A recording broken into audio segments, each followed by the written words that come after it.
Professor Zhang Weiwei, é ótimo tê-lo de volta ao programa pela segunda vez. Você é professor na Universidade de Fudan, autor de muitos livros e uma grande voz, ajudando ocidentais, americanos e falantes de inglês a entender a China. Então não quero desperdiçar seu tempo, porque temos muito a abordar. Gostaria de começar pelo aspecto militar. Acabamos de participar de uma conversa aqui no Instituto de Estudos Americanos de Xangai sobre as relações China e Uzbekistão.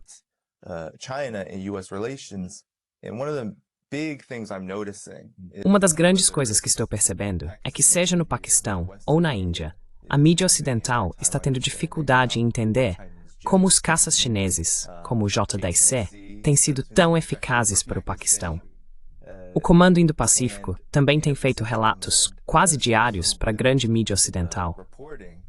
Mas ninguém está prestando atenção ao fato de que o poder militar da China está se tornando muito mais competitivo e que a dissuasão que os Estados Unidos precisam exercer em relação a Taiwan está se tornando cada vez mais crítica. Você poderia falar sobre o poder militar da China? Onde ele se encaixa no contexto mais amplo da ascensão chinesa?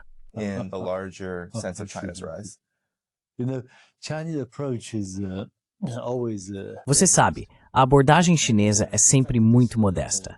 Na verdade, os caças J-10 usados pela Força Aérea do Paquistão já não são os mais avançados. Talvez estejam uma década atrás dos caças usados atualmente pelo exército chinês.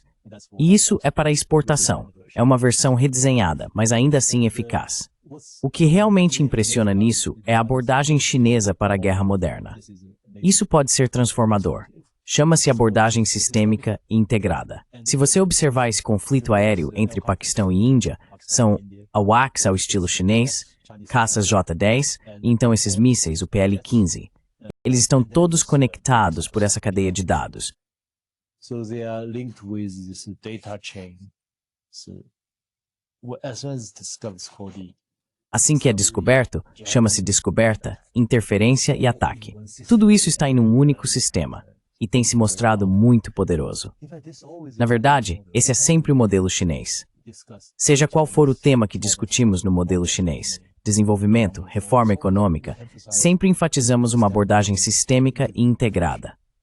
Se você comparar a guerra comercial da China com os Estados Unidos, o cálculo das tarifas feito por Donald Trump, seja o que for, no Mountain Forest Shinyu, é muito ingênuo. No Bismamis, is a super object, deficit, é seva de braced is, etc. It's um isform gurch, is system that decreamed. comprehensive approach, systemic approach. So I think, it's good in a way. Então eu acho que é bom, de certa forma, que o mundo exterior, especialmente aqueles que são, de certa forma, impulsivos no Ocidente, especialmente nos Estados Unidos, passe a ter mais consciência da poderosa capacidade de defesa que a China possui. E digo isso abertamente. A cultura chinesa é sobre, se sabe, modéstia e respeito pela imagem dos outros. Em outras palavras, nós não humilhamos os outros em público. Mesmo nessa chamada vitória do Paquistão com armamento chinês, a mídia oficial chinesa não discute isso. Isso está inteiramente nas redes sociais chinesas. É diferente. A política oficial ainda é manter um perfil discreto, não falar muito sobre isso.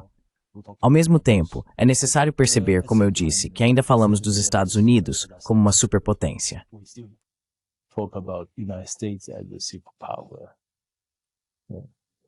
But I said, if for all kinds of Mas eu disse que, se por vários motivos os Estados Unidos preferirem provocar um conflito no Mar do Sul da China ou no Estreito de Taiwan, Deus me livre, esperamos que isso nunca aconteça.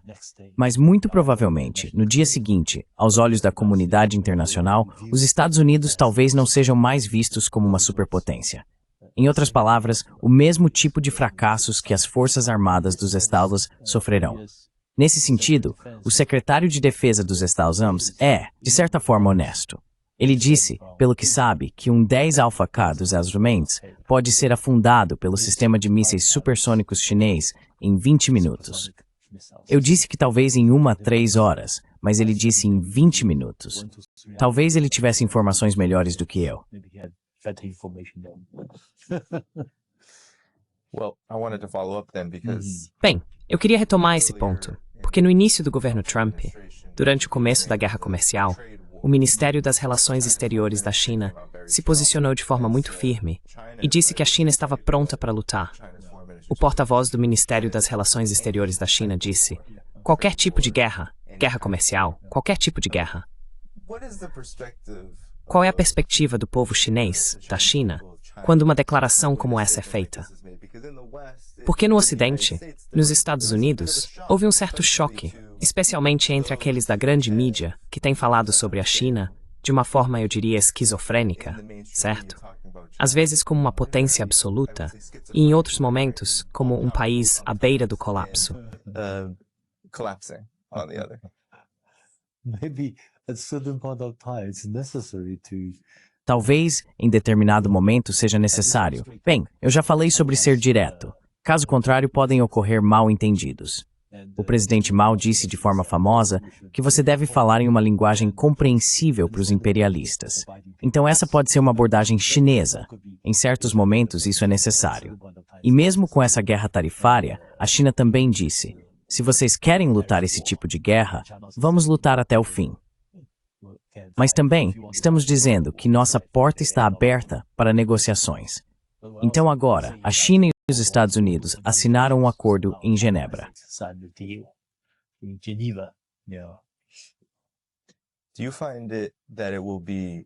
Você acha que será cada vez mais necessário, à medida que as relações entre Estados Unidos e China continuam a se desenvolver daqui para frente? Ser mais direto, como o Ministério das Relações Exteriores da China tem sido ultimamente. Porque eu acho que nos Estados Unidos, um dos grandes problemas de percepção é que alguns acreditam que a China não se defende o suficiente, que não está enfrentando os Estados Unidos de maneira adequada, enquanto outros acreditam que, claro, a China é uma grande agressora que essencialmente busca substituir a dominância dos Estados Unidos por sua própria forma de dominância. O que você pensa sobre isso?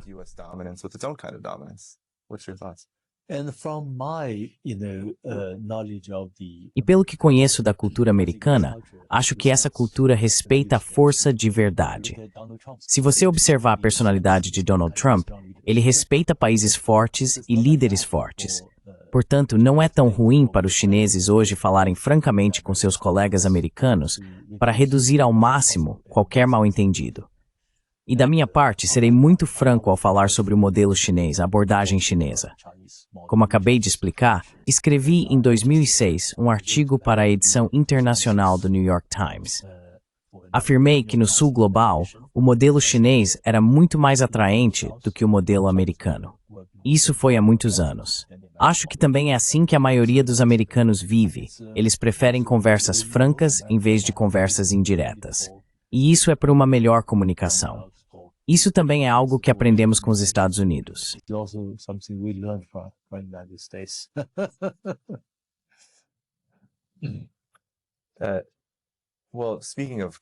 Bem, falando em conversa franca, Donald Trump, presidente dos Estados Unidos agora em seu segundo mandato, fala sobre os Estados Unidos estarem em um período de ascensão, de uma era dourada, e que a China, e essencialmente a maioria dos outros países do mundo, mas especialmente a China, está no caminho oposto durante a crise das tarifas, que ele chama de frenesi. Ele afirmou de forma bastante clara que é a economia chinesa que está entrando em colapso por causa das tarifas. Você pode falar sobre a realidade disso a partir da perspectiva chinesa? Sei que você já escreveu bastante, não só sobre a ascensão da China, mas também sobre como isso se compara ao rumo que os Estados Unidos estão tomando.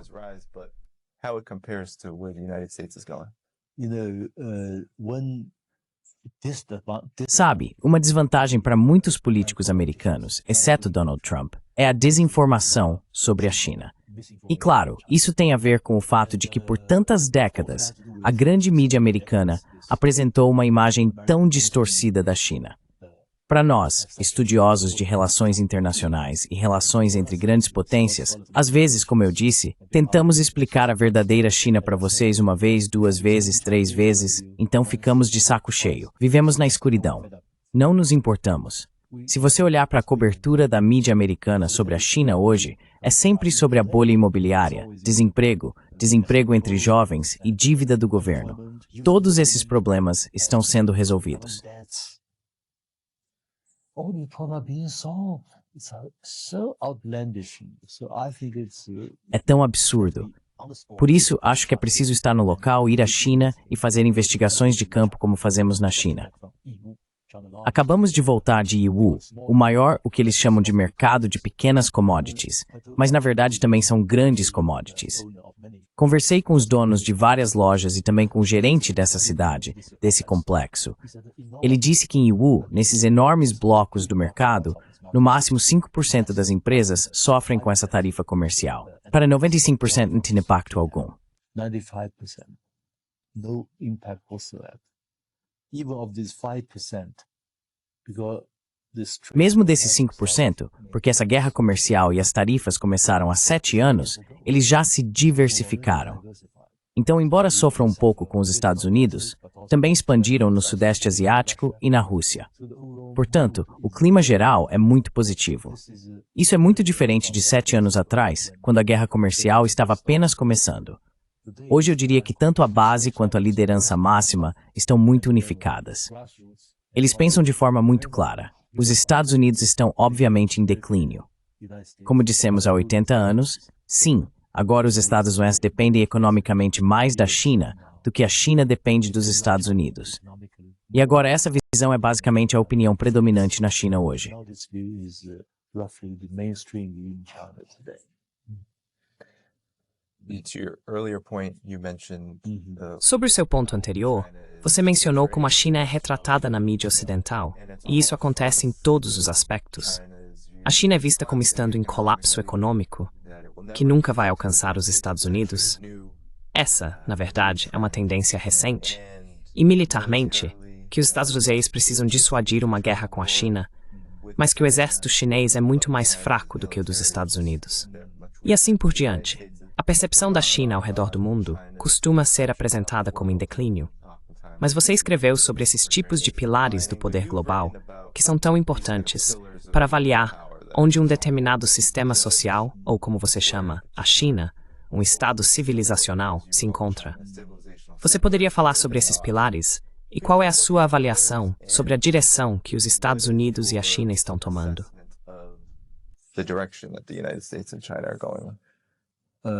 In fact, I remember, Na verdade, lembro do Sr. Borrell, que foi o alto representante para a política externa da UER até o ano passado. Ele disse algo, cerca de 1 ano e meio atrás, que foi muito bem colocado.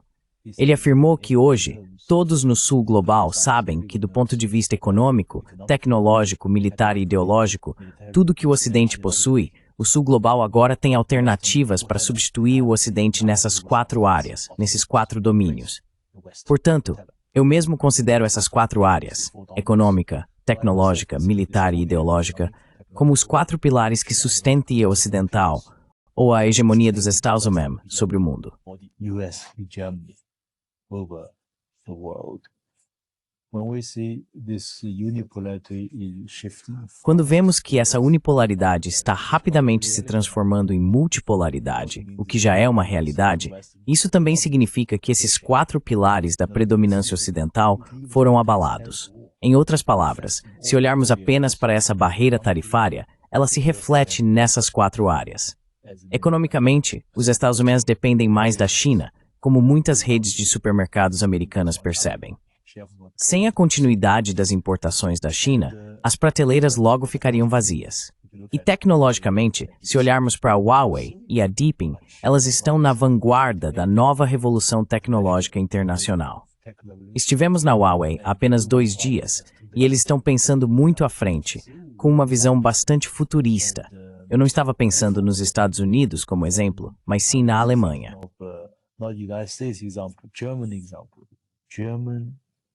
Germans produce this. Os alemães criaram o chamado Indústria 4.0 há cerca de 10 anos.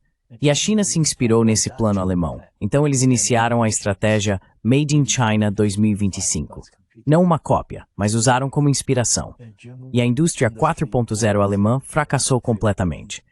Um dos principais motivos é que, sob pressão dos Estados Unidos, eles não puderam usar os produtos 5G da Huawei. Sem o 5G, não é possível ter uma economia inteligente. Militarmente também, como citei agora há pouco, há a avaliação de que cada lado pode afundar todos os porta-aviões dos Estados Unidos. Ideologicamente, quando a China propôs essa ideia de discutir juntos, construir juntos, beneficiar juntos, é a iniciativa do BRI. É uma ideologia. It's BRI initiative. It's an ideology. It's about equality, mutual benefit. Trata-se de igualdade e benefício mútuo, com foco no bem-estar das pessoas. Essa é uma das razões pelas quais a iniciativa do Cinturão e Rota tem sido tão bem recebida no exterior. Até o final do ano passado ou do ano anterior, já eram cerca de 150 países e mais de 5.000 projetos, com mais de $1 trilhão investidos. Então, está mudando. Em outras palavras, hoje já é diferente. É multipolaridade. Mas o que precisamos hoje não é apenas multipolaridade ou um mundo multipolar, mas também múltiplas ordens. Isso ainda está em construção e devemos trabalhar juntos. Esperançosamente, os Estados Unidos vão aderir, mas não é fácil. A Europa vai aderir e os cidadãos globais estão felizes com isso. Europe will join in, and the global south are happy about this. And maybe the 1 to 2 E talvez, nos 1 ou 2 minutos que me restam, você acredita que os Estados Unidos e a China estão mais próximos de uma guerra agora ou mais distantes com a transição de Biden para Trump? transition from Biden to Trump. From my observation, actually, U.S. military. Pela minha observação, na verdade, os militares dos Estados Unidos são muito mais cautelosos do que a China. São os políticos americanos, os congressistas, eles são muito arrogantes. E no final, acho que os Estados Unidos têm um ditado: se competirmos e nos juntarmos a eles, espero que eles venham pelos Estados Unidos.